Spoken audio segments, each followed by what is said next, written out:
Typically, when you're the frontrunner for the Heisman Trophy award, you're looked at as one of the best players in college football.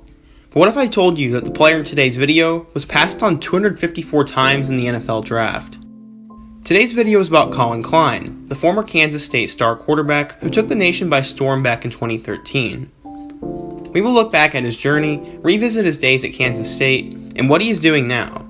But first, if you enjoy college football content, then be sure to subscribe to the channel as I make videos just like this and have a ton of cool stuff planned for the rest of the summer. You won't want to miss out on any more videos, so be sure to turn on post notifications and show your support to the channel by hitting that like button. Now let's get started with what happened to Collin Klein. Collin Klein was born in Loveland, Colorado. Originally, Klein's passion was music and not football. He began playing the piano in kindergarten and later learned to play both the violin and the mandolin. As Collin got older, he began to put more time into his career on the football field, and it clearly showed. He played for Loveland High School, where he started on both the football and basketball team. Recruiting-wise, Collin was your average 3-star recruit, but he didn't have that many offers. He had interest from schools such as Air Force, Colorado State, and even Utah, but the Utes didn't offer him. Luckily, Ron Prince spotted a gem and threw Klein his first scholarship. Klein eventually committed to Kansas State before his senior year, and he was ready to become a Wildcat. Like most freshmen, Collin decided to redshirt his first year and take the year to get bigger and better. For Kansas State, they were led by star quarterback Josh Freeman, but it didn't lead them to much success as the Wildcats went 5-7 that year. After the season, Ron Prince was fired and Bill Snyder came out of retirement to coach again. After star quarterback Josh Freeman left for the NFL, the Wildcats would need to find a new quarterback.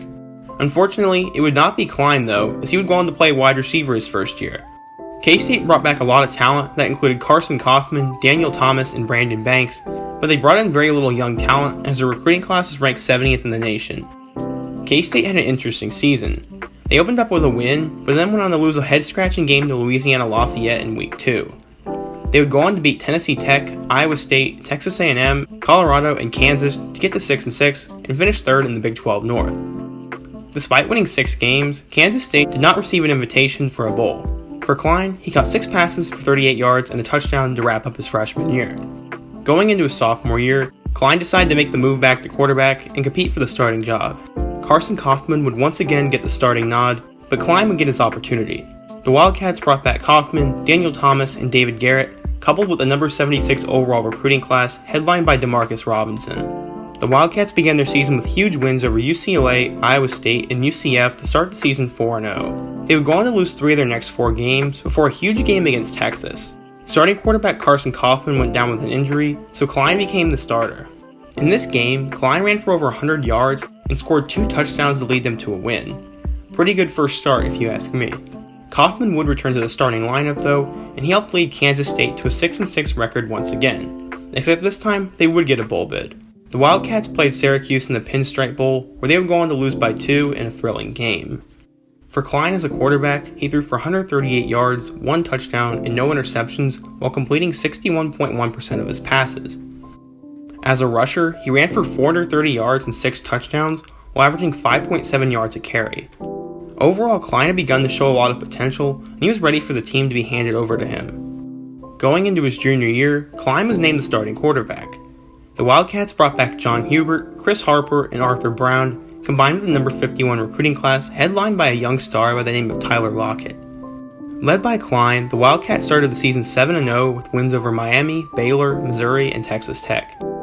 They were set up for a huge primetime matchup with number 11 Oklahoma, and they would go on to get dismantled 58-17. The following week, they were set to play number 3 Oklahoma State, and the Wildcats would have multiple chances to win or even tie the game. They all fell short though, and the Cats lost their second game in a row. Klein and the Cats would bounce back though, and win their last 3 games to finish the regular season at 10-2, which was good for second in the Big 12. Since the Big 12 had recently lost Nebraska and Colorado to conference realignment, there were no longer any divisions or a championship game. Kansas State would end up getting a BCS bowl bid, and they would play Arkansas in the Cotton Bowl. The Wildcats would lose though, but it was one of the better seasons in Kansas State football history, and it was an unbelievable season for Klein.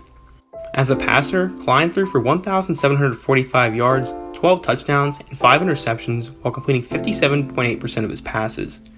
As a rusher, he ran for 1,099 yards and 26 touchdowns while averaging close to 4 yards a carry. Following the season, he was named an honorable mention All-American, and was part of the first team All-Big 12 team. Klein's Heisman campaign had officially begun. Going into his senior year, the hype for Klein was unreal. He was a dark horse candidate for the Heisman Trophy, and he was even put on the cover of Sports Illustrated.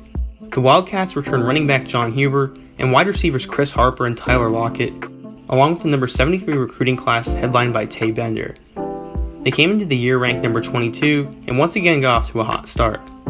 They got huge wins over Miami, Oklahoma, West Virginia, Texas Tech, and TCU, en route to a school record 10-0 start.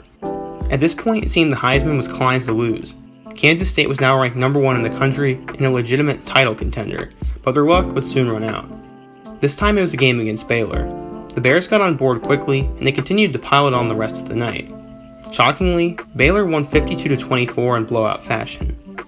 Just like their ranking, the Cats' title hopes were now down the drain. K-State won their last regular season game against Texas, and they finished the regular season at 11-1, which was good for first in the Big 12. Despite their loss to Baylor, they would still get a BCS bowl bid. They played in the Fiesta Bowl against Oregon and lost 35-17. At this point, Johnny Manziel had taken the college football world by storm and made a come-from-behind performance and also beat out Manti Te'o for the Heisman Trophy. Manziel ended up winning the trophy, and Klein had to settle for third place. Despite the letdown, Klein had an amazing season. As a passer, he threw for 2,641 yards, 16 touchdowns, and 9 interceptions, while completing 64.8% of his passes. As a rusher, Klein ran for 920 yards and 23 touchdowns, while averaging 4.4 yards a carry. Following the season, he was named the Big 12 Player of the Year and became a part of the All-Big 12 first team. Klein broke numerous school records, including career touchdowns, touchdowns in a season, and single-game touchdowns. Clearly, Klein was a stud, but he was not projected to be an NFL quarterback. NFL teams wanted him to try out as a tight end, but he insisted on playing quarterback. Since he did not make the switch, Klein went undrafted in the 2013 NFL Draft. After not hearing his name called, he was invited to the Houston Texans training camp, but he was never offered a contract with the team. After that, he joined the Montreal Alouettes on a 2-year deal, but he was released a few weeks later after signing. Collin Klein, arguably the best player in college football, never played a snap for a professional team. I honestly have no idea why no team gave him a chance, but I'm not a GM or a scout. After giving up professional football, Collin went on to join the Kansas State coaching staff for the 2014 and 2015 seasons. After becoming the quarterback's coach for a year at Northern Iowa, Klein returned to Kansas State in 2018 and was named the co-offensive coordinator and quarterback's coach. Last year, Klein was the quarterback's coach and really helped Skylar Thompson become one of the better quarterbacks in the Big 12. Kansas State was under first-year head coach Chris Klieman, and they surprised everyone by doing really well their first year, which included a huge upset over Oklahoma. Going into 2020, Klein has been working with senior quarterback Skylar Thompson a ton, but has been limited due to COVID. I expect him to help Skylar Thompson become one of the best quarterbacks in college football this year, and I think that'll end up helping him become an offensive coordinator one day. If the trend continues, Collin could go on to become a very successful coach, and who knows, maybe he can even become the head coach for Kansas State someday. Something else that everyone needs to know about is that Collin is very passionate about his faith and has been the driving force behind his life. He was so faithful to his first girlfriend that his first kiss came on the altar when he married his wife. It is also worth noting that his brother went on to play for Kansas State too. Overall, I was pretty young at the time, but I really enjoyed watching Collin Klein's Kansas State teams, and I really hope the best for him moving forward. I appreciate you guys who have made it to this point, and if you've enjoyed today's video, then make sure to tell me what you think in the comment section down below, and be sure to hit that like button. If you're new to the channel, be sure to subscribe as I make videos about college football, and I really need your help to hit 2.5k subscribers by the end of June. While you're still here, check out some of my other What Happened To videos, and until next time, peace.